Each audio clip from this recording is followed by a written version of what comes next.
constitue encore l'une des principales attentes des populations.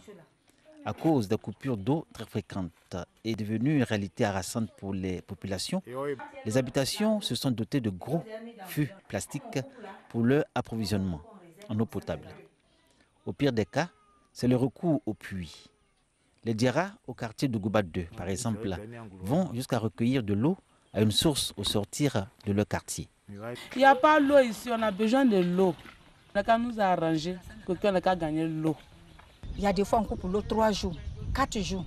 Même pour avoir l'eau, même pour boire, là, tu as des problèmes. Une année, là, c'est 1 mois même, ils ont coupé. Il y a des fois quand l'eau là vient, c'est comme la boue. Il y a beaucoup de choses qui manquent en Touba.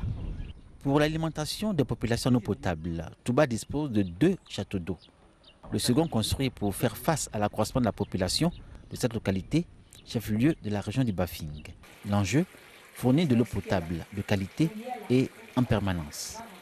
Nous sommes à la station de traitement d'eau potable de Touba sur la route de Genteguela. Derrière moi, le point de captage d'eau. C'est à partir d'ici que les eaux de la rivière Salangoro sont traitées pour être distribuées aux populations à partir bien sûr des 2 châteaux d'eau que compte la ville. L'usine de traitement d'eau de Touba a été réhabilitée en 2011 par le programme présidentiel d'urgence pour plus de 220 millions de francs CFA.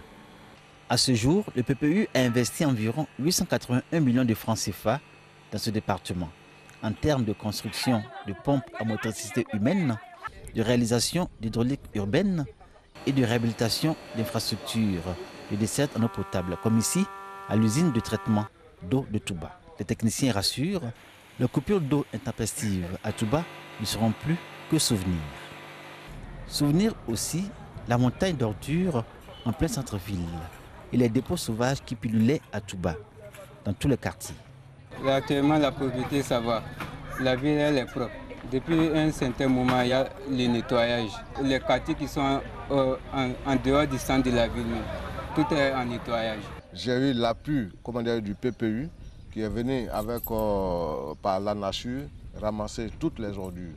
Et déjà, comme nous, on avait fait des points de groupage, donc cela a facilité les tâches.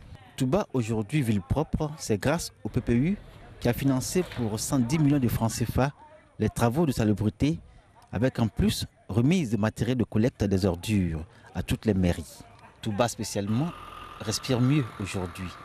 Mais la municipalité doit relever le défi de l'environnement sain. Une exigence au regard des acquis notables du CHR de Touba en termes d'équipement pour le bien-être des populations. La structure qui fait aujourd'hui l'objet de travaux d'urgence a besoin de relever son plateau technique, renforcer le personnel soignant de spécialité et ouvrir de nouveaux services pour combler les attentes des populations.